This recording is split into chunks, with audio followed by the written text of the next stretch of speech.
નમસ્કાર દર્શક મિત્રો, કરુણા ટોક્સમાં આપનું સ્વાગત છે. વંદે ગૌ માતરમ. દોસ્તો, માવઠાની આગાહી હવે ઓલમોસ્ટ પૂરી થઈ ગઈ છે, એટલે તાપમાન ફરી પાછું ઉચકાણું. વચ્ચે થોડો એવો સમય ગયો કે 32-33 ડિગ્રી જેટલું મેક્સિમમ ટેમ્પરેચર રહેતું હતું રાજકોટ અને સૌરાષ્ટ્રમાં. હવે અત્યારે પાછું 38 ડિગ્રીથી ઉપર નોંધાવા માંડ્યું છે, અને આવતા દિવસોમાં તો 40, 42, 44 સુધી આપણે ત્યાં પહોંચી જતું હોય છે. એટલે ભારે તાપ લાગવો, લૂ લાગવી, આવા બધા બનાવો હવે આપણે ફેસ કરવાના હોય છે. તો આપણે તો માત્ર આપણો વિચાર કરતા હોઈએ કે ભાઈ આપણને લૂ ના લાગી જાય, આપણને તાપ ના લાગી જાય, આપણે તડકામાં બહાર ના નીકળીએ. પણ અબોલ જીવોનું, જે નાના નાના પક્ષીઓ છે, જે પશુઓ છે, જે આપણા આંગણાના અતિથિઓ છે, એને પણ લૂ લાગતી હોય છે, એને પણ તાપ લાગતો હોય છે. એ પણ ઘણી વખત તાપમાં પડી જતા હોય છે, અથવા તો એને પણ મુશ્કેલી થતી હોય છે. તો એને આપણે કેવી રીતે બચાવી શકીએ, અથવા તો એને જે શરૂઆતમાં જે સેલ્ફ મેડિકેશન કરવાનું હોય છે અને પછી આપણે એમને નિષ્ણાતો સુધી પહોંચાડવાના હોય છે. તો આ બધું કેવી રીતે થઈ શકે એ વિષય ઉપર વાત કરવા એ વિષયના એક નિષ્ણાત, એટલે કે રાજકોટમાં આપણે વર્ષોથી જે કરુણા ફાઉન્ડેશન એનિમલ હેલ્પલાઇનની હોસ્પિટલ ચાલે છે, એના એક નિષ્ણાત ડૉક્ટર, વેટરનરી ઓફિસર ડૉક્ટર દીપ સોજિત્રા અત્યારે મારી સાથે સ્ટુડિયોમાં ઉપસ્થિત છે. દીપભાઈ, આપનું સ્વાગત છે. નમસ્તે. નમસ્તે દીપભાઈ, મેં કીધું એ રીતે સૌથી પહેલાં તો અત્યારે તાપમાન 35 ઉપર પાછું જતું રહ્યું છે. અત્યારે ગઈકાલે મેં જોયું કે 38-39 ડિગ્રી હતું, આજે પણ એટલું જ છે. તો આપણને જેમ અસર થાય છે એમ આ બધા જીવોને, અબોલ જીવોને તાપની, લૂની કાંઈ અસર થતી હોય છે, અને થતી હોય તો કેવી થતી હોય? સામાન્ય રીતે આપણે જોઈએ તો પશુઓ છે અથવા તો પક્ષીઓ છે, એમની જે આ હીટ સહન કરવાની કેપેસિટી છે એ આપણાથી ઘણી ઓછી હોતી હોય છે. અચ્છા, ઓકે. આપણે થોડો સમય તડકામાં વિતાવીએ તો માત્ર આપણે ગરમી કે એ રીતના લૂ લાગવાના પ્રશ્ન થતા હોય છે. પણ સામાન્ય રીતે પ્રાણીઓ જો ડાયરેક્ટ સનલાઇટના કોન્ટેક્ટમાં છે, ખાસ કરીને બપોરનો 12 વાગ્યા પછીનો તડકો છે, એ બપોર વચ્ચેના તડકામાં જો અમુક સમય સુધી, અડધી કલાક, પોણી કલાક સુધી જો સતત એને આ રીતનો હીટનો એક્સપોઝર થાય તો એને હીટ સ્ટ્રોક લાગી જવાના સંભાવના ખૂબ જ વધારે રહેતી હોય છે. એમાં ખાસ કરીને નાના પ્રાણીઓ છે, કેટ છે, ડોગ છે, રેબિટ છે, પક્ષીઓ છે બીજા, તો એમને જો આ રીતે સતત કોઈ એક્સપોઝર મળતો હોય છે આ રીતનો હીટનો, તો હીટ સ્ટ્રોક આવી અને સડન એ જે છે એ આડી અવસ્થામાં સૂઈ જાય, શ્વાસ એકદમ જોરથી રહેવા માંડે, અને જો સમયસર એને કોઈ કાળજી લેવામાં ના આવે તો વિધિન 1 અવરમાં એનું ડેથ પણ થવાની સંભાવના રહેતી હોય છે. એટલે હીટ સ્ટ્રોક પ્રાણીઓમાં આટલો ગંભીર છે. જી. અચ્છા, સામાન્ય રીતે પક્ષીઓને મોટે ભાગે તો આપણે જે તડકામાં હોય છે એની રીતે છાંયો ગોતી લેતા હોય છે, પણ ઘણી વખત આપણે તડકામાં આવીએ છીએ. જે શેરીના શ્વાન છે, જે સ્ટ્રે ડોગ, એ પણ મોટે ભાગે તડકામાં રહેતા હોય છે. તો એને માટે તો આ બધું વધુ જોખમી છે. અચ્છા, લોકોને કેવી રીતે ખબર પડે? દાખલા તરીકે મને કેવી રીતે ખબર? તમે તો એ વિષયના નિષ્ણાત છો, પણ મને કેમ ખબર પડે કે ભાઈ આ પક્ષીને હીટ સ્ટ્રોક લાગ્યો છે? તમે કીધું કે આડા સૂઈ જાય, પણ એ તો ઠીક છે, હાલો ડોગ છે કે બિલાડી, એમાં આપણે એવું જોઈ શકીએ. પણ પક્ષીઓ જે બહુ એકદમ ડેલિકેટ હોય છે, તો એના કોઈ લક્ષણો એવા હોય આપણને ખ્યાલ આવી જાય, એટલે અમને ખ્યાલ આવી જાય કે આને કોઈ સમસ્યા થઈ છે? સામાન્ય રીતે જે આ હીટ સ્ટ્રોકના લક્ષણો છે એમાં એ જ જોવા મળે છે કે ખૂબ જ ઊંડા શ્વાસ લેવા. બરાબર. અને જે એની હાલત હોય છે, જેમ કે આપણે જણાવ્યું એમ કે મોટા પ્રાણીઓ છે, કોઈ ગાય છે, કૂતરું છે, તો એ તો એકદમ આડી અવસ્થામાં પડી જતું હોય છે અને ઊંડા અને ઝડપથી શ્વાસ લેતો હોય છે. પક્ષીઓમાં પણ એ જ રીતનું જોવા મળે છે. ઘણી વખતે જે સામાન્ય રીતે પક્ષી હોય છે એકદમ એલર્ટ હોય છે બધા, તમે એને ટચ કરવા જાઓ તો તરત ઉડીને નીકળી જાય એ રીતનું. આ પ્રકારના જે હીટ સ્ટ્રોકના અસર થયેલા પક્ષીઓ હોય છે એ સામાન્ય રીતે એની એક્ટિવિટી બહુ લો થઈ ગઈ હોય છે, કોન્શિયસ એમની એટલી એલર્ટ હોતી નથી, ખૂબ જ ઝડપથી અને ઊંડા શ્વાસ લેતું હોય છે.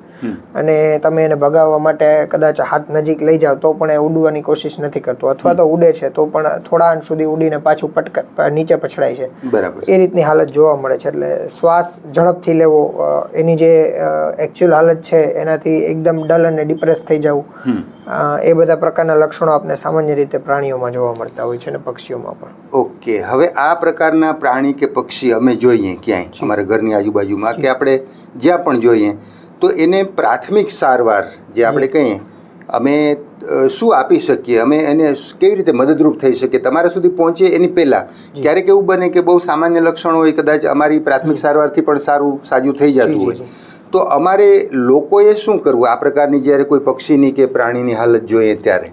સૌ પ્રથમ તો આપણે આ વસ્તુની ઉનાળા દરમિયાન પ્રાણીઓ અને પક્ષીઓની ખાસ તકેદારી આપણે રાખવી જોઈએ. ઇવન ઘણા અત્યારે જે પ્રમાણે સમય છે પેટ ડોગ્સ અથવા તો પેટ એનિમલ બધા બહુ રાખે છે, બર્ડ ઇવન રાખે છે, તો એ લોકોને ખાસ ધ્યાન રાખવું જોઈએ કે તમે કોઈ કારમાં લઈ જાઓ છો, ઇવન 10 કે 15 મિનિટ માટે પણ આપણે કારમાંથી બહાર નીકળીએ છીએ તો કોઈ આપણું જે પેટ છે એને ગાડીમાં અંદર પૂરીને ના જતા રહીએ, કારણ કે સફોકેશન આ હીટ દરમિયાન ગાડી ખૂબ જ હીટ કરતી હોય છે. તો એ દરમિયાન અમે ઘણી વખતે જોયું છે કે એની હાલત બહુ ગંભીર થઈ અને વિધિન 15 to 20 મિનિટ્સમાં એનું મૃત્યુ પણ થઈ શકે છે. અને એ સિવાય આપને જો કોઈ આપણા શહેરી વિસ્તારમાં આપણું પેટ ડોગ નથી, આપણું પેટ એનિમલ નથી, પણ રસ્તામાં આ રીતનું કોઈ એનિમલ જોઈએ છીએ તો એને ખાસ કરીને તો સૌથી પહેલાં જે એનું પ્લેસ છે એનાથી આપણે છાંયે પહોંચાડવાની કોશિશ કરીએ. બરાબર. ઇવન ગમે એટલું અગ્રેસિવ ડોગ હશે, જો એ આ પ્રકારની હીટ સ્ટ્રોકનો કન્ડિશનમાં હશે તો એની હાલત એ રીતની નહીં હોય કે આપણે બાઇટ કરી શકીએ, એટલે આપણે એને ઇઝીલી હેન્ડલ કરી અને કોઈ સેફ જગ્યા કે જ્યાં છાંયો મળી રહેતો હોય એ રીતની જગ્યાએ આપણે એને સૌથી પહેલાં તો સ્થળાંતરિત કરીએ. બરાબર. અને આપણી પાસે જો આઈસ પેક અવેલેબલ હોય તો એના માથાની નીચે આઈસ પેક રાખીએ, અથવા તો કોઈ ભીની ચૂંદડી છે, ભીનો ટુવાલ છે, એ કરીને પ્રાણીના માથા ઉપર ઓઢાડીએ, જેથી કરીને એને હીટમાંથી તરત રાહત મળે કે જ્યાં સુધીમાં કોઈ આપને પ્રાથમિક સારવાર મળી રહે ત્યાં સુધી એને આ રીતે સૌથી વધારે બચાવ એનો કરી શકાય છે આપણે. જી.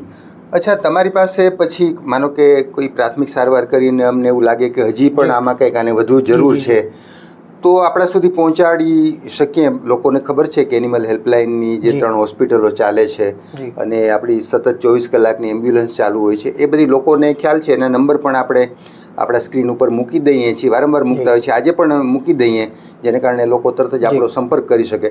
અચ્છા, આ પ્રકારના કેસીસ તમારી પાસે જ્યારે આવે છે, લોકો ફોન કરે છે, તમે લોકો ત્યાં જાઓ છો અથવા આપણી હોસ્પિટલે લઈ આવે છે, તો તમારી પાસે એની તાત્કાલિક સારવાર માટે શું બધી ઇઝીલી અવેલેબલ હોય છે, દવા, ઇન્જેક્શન વગેરે?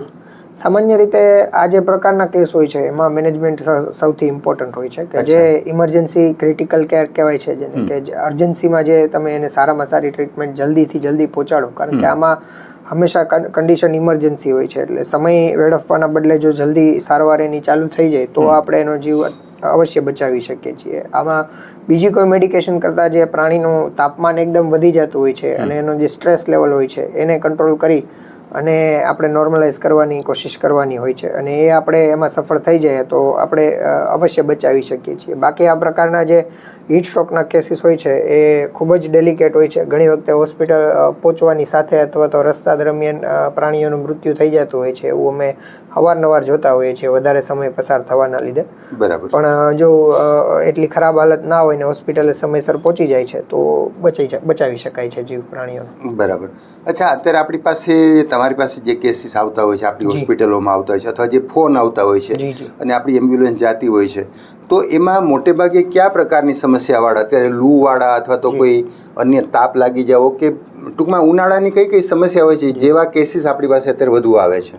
સૌથી વધારે તો આ પ્રકારના હીટ સ્ટ્રોકના જ કેસીસ આવતા હોય છે ઉનાળા દરમિયાન, બપોરના સમયે અથવા તો બપોર પછીના સમય દરમિયાન, કે આ રીતના કેસીસ આવ્યા છે તો સૌથી વધારે તો એ જ પ્રકારના કેસીસ જોવા મળે છે. બીમારીઓમાં ઉનાળા સમય દરમિયાન સમરમાં ખૂબ જ લિમિટેડ ડિઝીઝ જોવા મળે છે, કારણ કે ઉનાળાને લીધે જે ઇન્ફેક્શિયસ ઓર્ગેનિઝમ છે એનું સર્વાઈવલ પણ ટફ રહેતું હોય છે, એટલે ઇન્ફેક્શિયસ ડિઝીઝ બહુ ઓછા જોવા મળે છે. પણ એની સાથે સાથે ટિક્સ એટલે કે ઈતરડી અને એના લીધે જે રોગો અમુક ટિક ફીવર જે કહે છે એ ફેલાય છે, એનું પ્રમાણ ઉનાળામાં થોડું વધી જતું હોય છે. અને ખાસ કરીને હીટ સ્ટ્રોક અથવા તો ચામડીના ખંજવાળના પ્રશ્નો છે નાના પ્રાણીઓમાં, તો એ સૌથી વધારે જોવા મળતા હોય છે આપણને. બરાબર.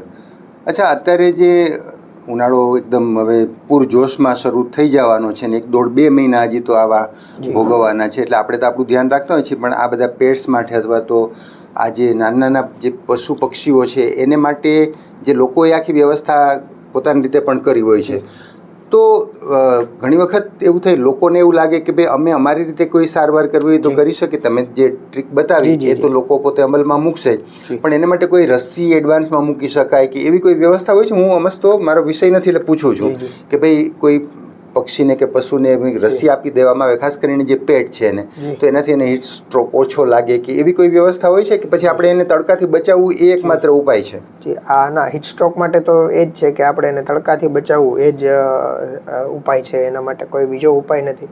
સાથે આપણે એને આ સમય દરમિયાન ડિહાઇડ્રેશન ના થઈ જાય બોડીમાં, એટલે excessive water, fresh water, even આપણા શેરીના ડોગ્સ હોય કે કોઈ કેટ હોય, ગાય હોય, તો એના માટે પણ આપણે ચોખ્ખું પાણી આ સમય દરમિયાન પૂરતું એને મળી રહે એનું આપણે ધ્યાન રાખીએ. કારણ કે ડિહાઇડ્રેશનના પ્રશ્ન પણ આ સમય દરમિયાન ખૂબ જ વધારે રહેતા હોય છે. અને બાકી તો તડકાથી એમને આપણે બચાવવાની વ્યવસ્થા કરીએ એ જ આના માટે શ્રેષ્ઠ ઉપાય છે. જી. અચ્છા દીપભાઈ, મોટે ભાગે લોકો ઠંડીથી એટલે ગરમીથી બચવા માટે ઠંડા પીણા, પછી આપણે એને કોઈ કોલાની કે એવી ભલામણ ના કરીએ, પણ ઘરે બનાવેલા શરબતો છે, વરિયાળી છે, આપણે બધો એવો ઉપયોગ કરતા હોઈએ છીએ, દૂધ, કોલ્ડ ડ્રિંક વગેરે, પણ ઘરે બનાવેલું. તો પશુઓને કે આ પ્રાણીઓને આ પ્રકારના એને માટે કોઈ એવા પીણા આપી શકાય કે પાણી છે એ જ સફિશિયન્ટ છે એને માટે? સામાન્ય રીતે ઘણી વખતે અમે બરફના ચોસલાવાળું આપણે કોલ્ડ વોટર આપણે આપવાનું ઘણી વખતે સલાહ આપતા હોય છે. અથવા તો જો કોઈ ઇલેક્ટ્રોલાઇટ બેલેન્સ માટે આપણે જે ORS પાવડર આવે છે, ગ્લુકોઝ આવે છે, એ પણ આપણે યુઝ કરી શકીએ છીએ પાણીમાં મિક્સ કરીને, કે જે ઇલેક્ટ્રોલાઇટ બેલેન્સ કરી આપે, ડિહાઇડ્રેશન કરે ને થોડું ટેસ્ટમાં સારું હોય તો પ્રાણીઓને પણ ભાવે. બરાબર. એ રીતની. બાકી તો જે પણ છે એ કોઈ શુગરી ડ્રિંક્સ છે તો એ તો પ્રાણીઓ માટે હાર્મફુલ છે વધારે, એટલે આપણે એ અવોઇડ કરવાની હોય છે. બટ ORS છે, ગ્લુકોઝ છે, અથવા તો બરફના ચોસલા છે, અથવા તો નેચરલ જે પણ જ્યુસીસ છે, જેમ વોટરમેલન જ્યુસ છે, તો એ આપણે પ્રાણીઓને આપી શકીએ છીએ આ સમય દરમિયાન. બરાબર. જી, ખૂબ સરસ. તમે અમારા સ્ટુડિયોમાં વ્યસ્તતા વચ્ચે આવ્યા, કારણ કે અત્યારે તમારું પણ કામ બહુ વધી જતું હોય છે, તાપ પડવા માંડ્યો એટલે, પણ એની વચ્ચે તમે અમારા સ્ટુડિયોમાં આવ્યા. અચ્છા, દર્શકોને એક સરસ મજાનો સંદેશો આપી દો. જી, નમસ્કાર મિત્રો. ખાસ કરીને જે આ ઉનાળાનો સમય છે, તો આ સમય દરમિયાન, અને આપણે સૌ જાણીએ છીએ ગ્લોબલ વોર્મિંગના કારણે ડે બાય ડે ટેમ્પરેચર ખૂબ જ વધતું જાય છે. આપણે આપણી પણ તકેદારી રાખીએ છીએ. સામાન્ય રીતે જોતા હોય છે કે બપોરના સમયે વાહનોની અવરજવર બહુ ઓછી હોય છે. તો એ સમય દરમિયાન જે છે પ્રાણીઓ ઘણી વખતે આ રીતની પરિસ્થિતિના કારણે કોઈ મદદ નથી મળતી, કારણ કે લોકો કોઈ જોતા જ નથી કે આ રીતનું કંઈ થયું છે. એટલે આપણે એટલીસ્ટ આપણા જે શેરીના પ્રાણીઓ કે પક્ષીઓ છે એના માટે ખાસ કરીને ચોખ્ખું પીવાનું પાણી, અથવા તો એમના માટે કોઈ શેલ્ટરની વ્યવસ્થા કરી શકીએ જે એમને થોડી ઠંડક મળે. વૃક્ષારોપણ આપણી નજીકમાં ખાસ કરીએ કે જેથી કરીને પ્રાણીઓ એના નેચરલ જે છે છાંયોનો ઉપયોગ કરી અને આ પ્રકારના હીટસ્ટ્રોકથી બચી શકે. અને જો કોઈ આ પ્રકારનું ઈજા થયેલું અથવા તો આ પ્રકારની કોઈ પરિસ્થિતિવાળું પ્રાણી આપને દેખાય તો તરત જ આપણે આગળ વાત કરીએ એવી રીતે એની પ્રાથમિક સારવાર કરી અને તમે નજીકની હોસ્પિટલ અથવા તો ડૉક્ટરનો સંપર્ક કરી એનો જીવ બચાવો, એ જ સૌને મારી નમ્ર અપીલ છે. જી, આપનો ફરીથી ખૂબ ખૂબ આભાર વ્યક્ત કરું છું. દોસ્તો, મેં પહેલાં જ કીધું એમ કે લૂ હવે શરૂ થઈ ગઈ છે, ભારે તાપ પડવાના શરૂ થઈ ગયા છે. જેમ આપણે આપણી સલામતીનો વિચાર કરીએ છીએ, એમ આપણી આજુબાજુની જે જીવસૃષ્ટિ છે એની સલામતીનો પણ વિચાર કરીએ. ખાસ કરીને જે અબોલ જીવો, આપણા આંગણાના અતિથિઓ છે, એની પણ સલામતીનો વિચાર કરીએ અને એમને આ પરિસ્થિતિથી બચાવીએ. બસ આજે આટલી વાત કરવી હતી. ફરી પાછા કોઈ નવી વાત સાથે, નવા વિષય સાથે, નવા વિષયના તજજ્ઞો સાથે મુલાકાત કરશું. ત્યાં સુધી રજા આપશો. નમસ્કાર.